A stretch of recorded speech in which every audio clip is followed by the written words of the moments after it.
وَلَقَدْ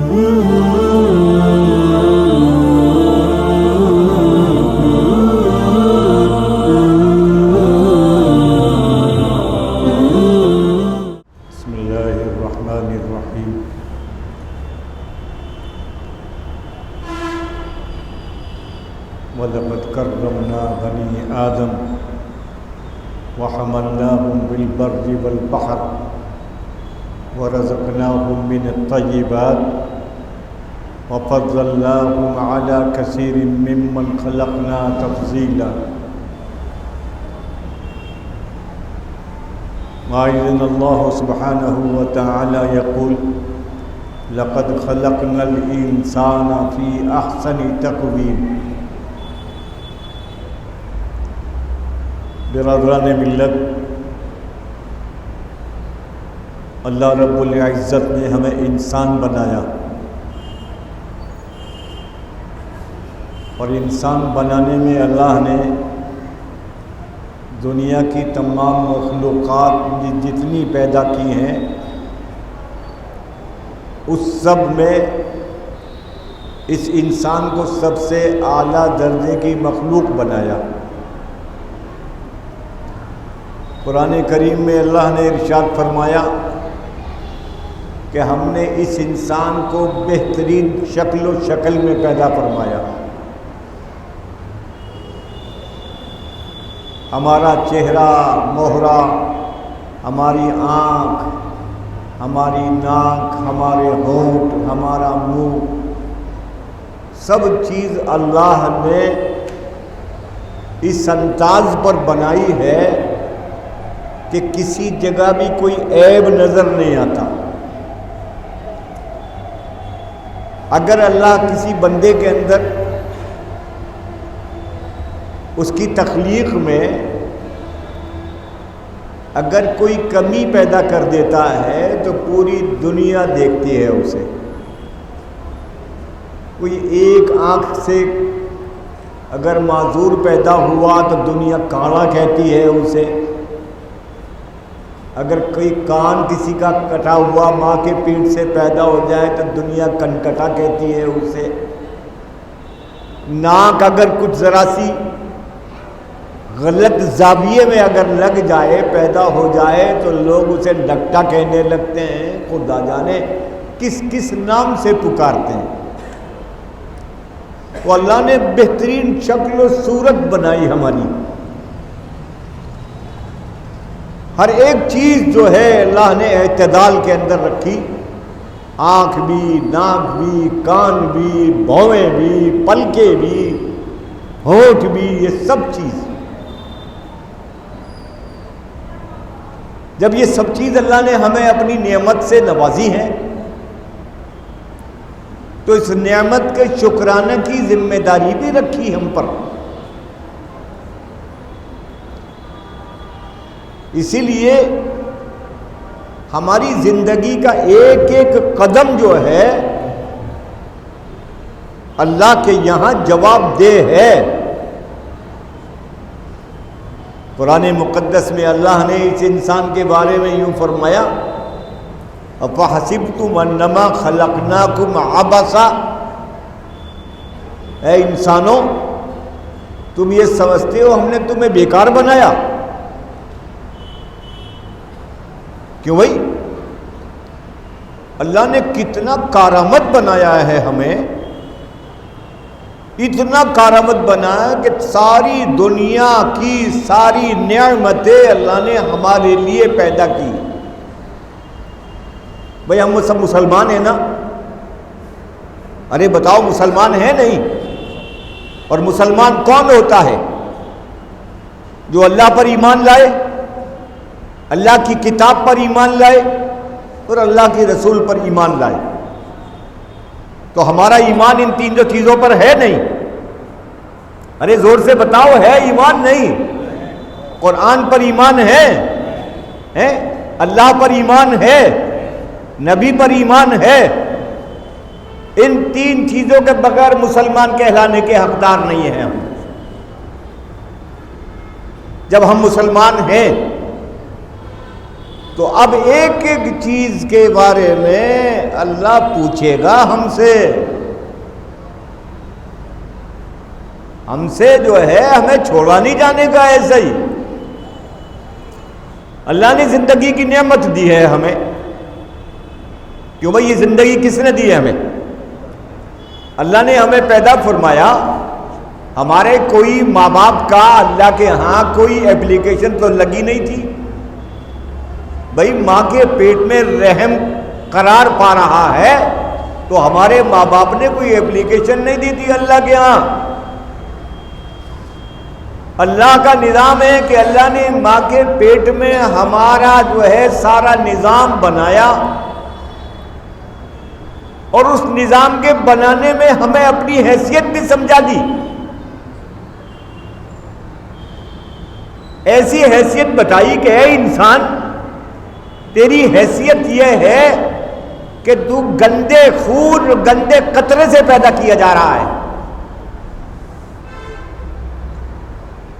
عورت اور مرد کا جو نطفہ جو منی قطرہ نکلتا ہے کہ اگر نکل جائے تو بغیر غسل کیے پاک نہ ہو، جسم پہ لگ جائے تو بغیر دھوئے پاک نہ ہو، کپڑے پہ لگ جائے تو بغیر دھوئے پاک نہ ہو. اگر عورت کو حیض آنے لگے تو اللہ نے اس حیض کے زمانے میں نماز تک معاف کر دی. نماز بھی نہیں، معاف کر دی نماز بھی. جا اتنا بڑا فریضہ اللہ نے اس عورت کے اوپر سے معاف کر دیا کہ جاؤ تیری نماز بھی معاف ہے. رمضان جیسے روزے رکھنے کی اجازت نہیں کہ رمضان کے بعد رکھنا روزے. اب کتنا بڑا اللہ کا یہ نظام ہے کہ ماں کے پیٹ میں جس وقت بچہ قرار پا رہا ہے تو اس کی غذا کیا بنتی ہے وہی بچے کی؟ کس چیز سے پلتا بچہ بتاؤ؟ ارے یہ جو ٹونڈی ہے نا، ٹونڈی ہماری ہر ایک کے پیٹ میں کیا کہیں اسے ہے بھائی؟ ارے یہ ناف اور ٹونڈی جو ہے یہ جب پیدا ہوتا ہے بچہ تو نال کاٹی جاتی ہے. یہ جو نال کاٹی جا رہی ہے یہ کیا ہے نال؟ عورت کو جو خون جاتا تھا ہر مہینے ناپاک، حیض کا خون ناپاک گندا خون، اس گندے خون کو غذا بنائی اس بچے کی. آپ دیکھیے ابھی دودھ کی پیدائش نہیں ہے ماں کے اندر، یہ بچہ ماں کے رحم میں پرورش پا رہا ہے.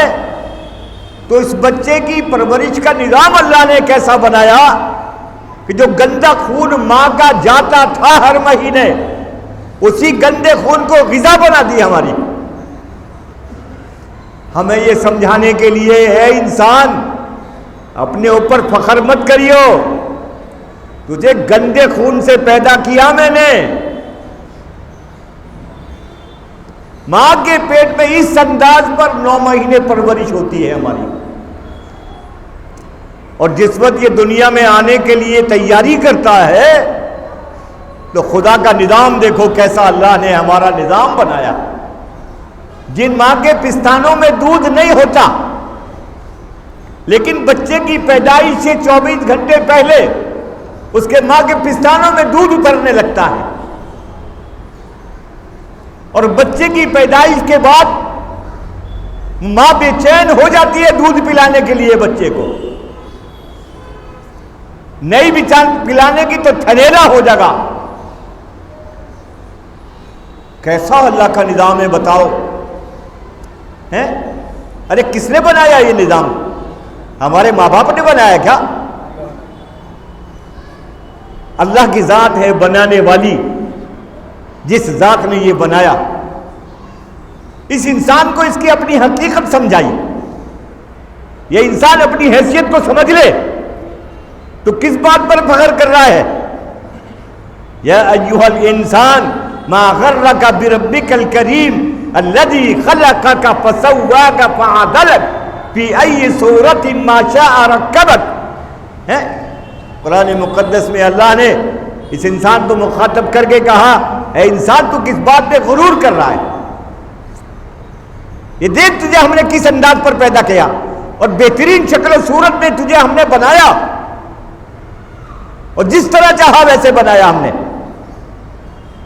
اس ماں کے پیٹ میں عورت بھی وہی بن رہی ہے اور مرد بھی وہی بن رہا ہے. وہی ایک نطفہ ہوتا ہے جس نطفے سے عورت بھی بنتی ہے، جس نطفے سے مرد بھی بنتا ہے. کیوں بھائی؟ اللہ نے یہ نظام ہماری زندگی کا شروعات سے بنایا ہے. لہذا دنیا میں آنے کے بعد اب ایک ایک لمحہ جو ہے ہماری زندگی کا یہ اللہ کی نگرانی میں ہے. یہ انسان یہ سمجھتا ہے کہ میں جو چاہے کر لوں اور جیسے چاہے زندگی گزار لوں، ایسا نہیں ہو سکتا. اگر قرآن پر ایمان ہے، نبی پر ایمان ہے، تو قرآن اور نبی کی زندگی ہماری رہنمائی کے لیے موجود ہے کہ زندگی دنیا کی کیسے گزاری جائے گی. نبی کریم صلی اللہ علیہ وسلم کو مخاطب کر کے کہا جا رہا ہے، اے محمد کہو، اپنی امت سے کہو، قل ھذہ سبیلی ادعو الی اللہ علی بصیرۃ انا ومن اتبعنی. اے محمد اعلان کرو اس بات کا کہ میں جس راستے پہ چل رہا ہوں میں اٹکل پچو نہیں چل رہا ہے ایسے ہی، بلکہ پوری دانش مندی کے ساتھ میں نے یہ راستہ اختیار کیا ہے، اور خدا کی مدد اور تعاون سے میں اسی راستے پہ چل رہا ہوں. اور خالی میں ہی نہیں، میرے صحابہ بھی جو چل رہے ہیں وہ اسی راستے پر ہیں جس راستے پر مجھے اللہ نے دنیا میں بھیجا ہے نبی بنا کر. لہذا اے ایمان والو، اے مسلمانوں، ہماری زندگی کا ایک ایک لمحہ ریکارڈ کیا جا رہا ہے. اور آج اس ریکارڈ کا سمجھنا مشکل نہیں رہا. جب قرآن اتر رہا ہے اس وقت اعلان کر رہا ہے 1400 سال پہلے، حالانکہ قرآن کی تخلیق تو اللہ نے پوری کائنات کے بننے سے پہلے کرا دی. یہ قرآن تو مقدس محفوظ تھا لوح محفوظ پر. دنیا میں یہ 23 سال کے عرصے میں آہستہ آہستہ اترا ہے ہماری ضرورت کے مطابق. لیکن دنیا میں آنے کے بعد بھی اس وقت میں قرآن ہمیں یہ خبر دے رہا ہے کہ دیکھنا، تم جو کچھ کرتے ہو اللہ کے یہاں ایک ایک چیز ریکارڈ کی جا رہی ہے. تو اب سے 1500 سال پہلے کوئی نہیں سمجھتا اس بات کو. ابھی 100 سال پہلے تک بھی سمجھ میں نہیں آ رہی تھی، لیکن آج پوری دنیا سمجھ گئی. ابھی میں یہاں بیٹھا ہوں آپ کے سامنے، پورے مجمع میں سے کوئی آدمی اپنا موبائل نکالے اور امریکہ اپنا کنیکشن جوڑ لے، امریکہ فون کر دے، تو میری تقریر امریکہ میں بیٹھا بیٹھا آدمی 10,000 کلومیٹر دور بیٹھا ہے میری تقریر سن لے گا. کیا کوئی تار جا رہا ہے آپ کے موبائل سے امریکہ تک؟ کیوں بھائی بتاؤ؟ ارے کوئی تار جا رہا ہے یہاں سے وہاں تک ہے، لیکن میری آواز جا رہی. اور اگر وہ ویڈیو کال کرنے لگے تو امریکہ میں بیٹھا ہوا آدمی میری شکل و صورت بھی دیکھ لے گا کہ بیان کرنے والا کون ہے. اور ریکارڈ آج ہو رہا ہے تو 1000 سال کے بعد بھی دیکھ لے گا. تو اب سے 1500 سال پہلے تک، بلکہ 100 سال پہلے تک سمجھ میں نہیں آتی تھی بات کہ ریکارڈ کیسے ہوگی. اور قرآن کہہ رہا ہے ایک ایک بات ریکارڈ کی جا رہی ہے. اذ يتلقى المتلقيان عن اليمين وعن الشمال قعيد ما يلفظ من قول الا لديه رقيب عتيد. تمہارے دائیں اور بائیں جو فرشتے بیٹھے، تمہاری زبان سے جو لفظ نکلتا ہے اس کو ریکارڈ کر لیا جاتا ہے. وہ ریکارڈ ہو جاتا ہے، اور یہ پورا چٹھا جو ریکارڈ کیا جا رہا ہے، جب یہ بندہ اللہ کی بارگاہ میں حاضر ہوگا اور اس سے دنیا کی زندگی کا حساب کتاب لیا جاوے گا، تجھے میں نے دنیا میں نعمتوں سے نوازا، تجھے میں نے نعمتیں دی، تجھے میں نے ہاتھ دیے، پیر دیے، آنکھ دی، کان دیے، زبان دی، منہ دیا، ناک دی، میں نے یہ ساری نعمتیں۔ اللہ پوچھے گا تو نے ان نعمتوں کا کیا حق ادا کیا بتا؟ اب وہاں آدمی جھٹلاوے گا، جب یہ جھٹلاوے گا وہ اللہ سبحانہ و تعالی ہمارے منہ پہ مہر لگا دیں گے۔ اب منہ نہیں بولنے کا، اب کیا بولے گا؟ اليوم نختم على افواههم وتكلمنا ايديهم وتشهد ارجلهم بما كانوا يكسبون۔ اب یہ ہاتھ بولیں گے، یہ پیر بولیں گے، اللہ ان ہاتھوں سے یہ نافرمانیاں کی، ان پیروں سے یہ گناہ کے کام کیے، اس نے یہ بدتمیزیاں کی، اور یہ ہاتھ اور پیر نہیں، ایک ایک چیز جسم کا ایک ایک عضو وہ اللہ کے سامنے بولے گا۔ یہ کان بولیں گے، یہ آنکھ بولے گی، اللہ کے سامنے بیان کرے گی، ان السمع والبصر والفؤاد کل اولئک کان عنہ مسئولا۔ اللہ کی بارگاہ میں ایک ایک چیز اللہ کے سامنے جواب دہ ہوگی۔ اے اللہ ان کانوں سے یہ بری باتیں سنی، اے اللہ ان آنکھوں سے یہ برے کام سن دیکھے، اے اللہ اس منہ سے یہ بد زبانی کی ہے۔ ایک ایک چیز اللہ کے یہاں چٹا کھول کے رکھ دیا جائے گا۔ وَإِنَّ عَلَيْكُمْ لَحَافِظِينَ كِرَامًا كَاتِبِينَ يَعْلَمُونَ مَا تَفْعَلُونَ۔ جو کچھ تم کر رہے ہو، کرتے ہو، ایک ایک چیز ریکارڈ کی جا رہی ہے۔ اس لیے میرے بھائیوں، ہماری دنیا کی زندگی جو کچھ بھی ہے، جیسی کچھ بھی گزر رہی ہے، یہ مت سمجھو ہماری زندگی کا دیکھنے والا نہیں ہے کوئی۔ ہماری زندگی کی نگرانی کرنے والی اللہ کی ذات موجود ہے۔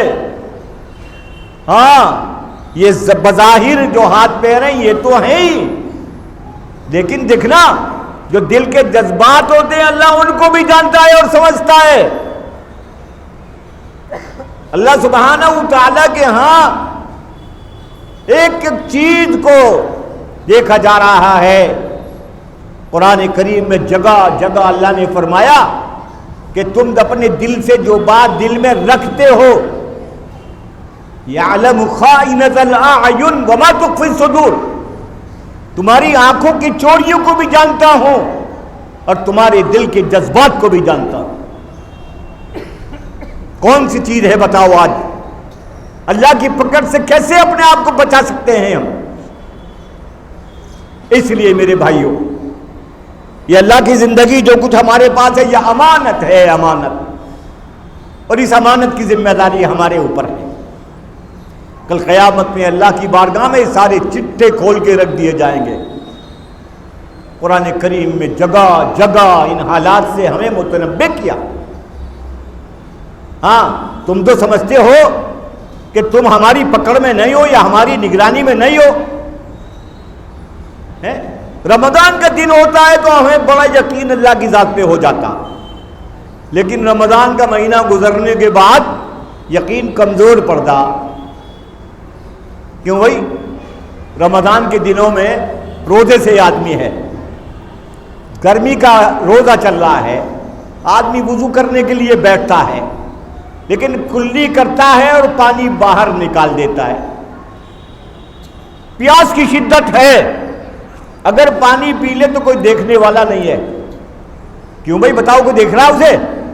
ارے سامنے وضو کر رہا ہے آدمی، کلی کرتے کرتے پانی نیچے اتار لے، لیکن اس کا یقین ہوتا ہے اللہ دیکھ رہا۔ کیوں بھائی ہوتا نہیں ہوتا یقین یہ؟ ارے جو اللہ رمضان کے مہینے میں دیکھتا ہے اور اس اللہ کی نگرانی میں ہم اپنے آپ کو رکھتے ہیں، وہ رمضان کے بعد بھی اسی طرح نگرانی کرتا ہے ہماری، اور اسی طرح ہمیں دیکھتا ہے. لہذا یہ زندگی اللہ کی نعمت ہے. ہمیں اپنی زندگی میں ہمیشہ اس کا خیال رکھنا چاہیے کہ ہم جو کچھ کر رہے ہیں یہ سب کچھ اللہ کے سامنے اوپن ہے بالکل.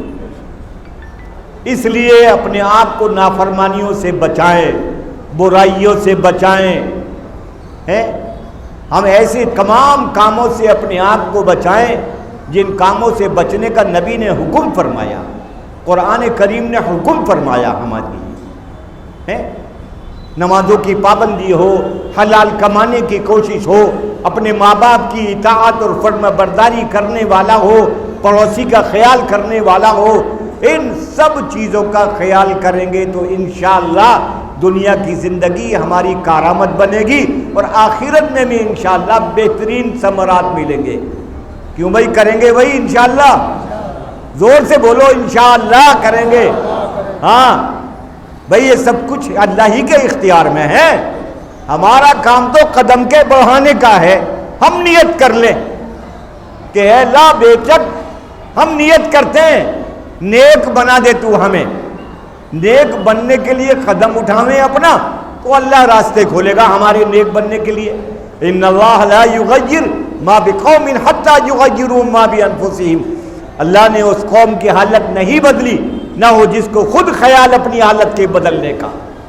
اگر اپنی حالت میں بدلاؤ چاہیں گے تو آج جو کچھ حالات ہیں ہمارے ملک کے اندر, جو ذلت اور رسوائی مسلمان کی ہو رہی ہے اور جس طرح ظلم اور تعدی اس مسلمان پر ہو رہی ہے, خدا کی قسم اگر یہ مسلمان اپنے آپ کو صحیح معنی میں مسلمان بنا لے تو اللہ کی مدد 100% اس کے ساتھ آئے گی اور اللہ پھر ہمارا بہترین نگہباں بن جائے گا.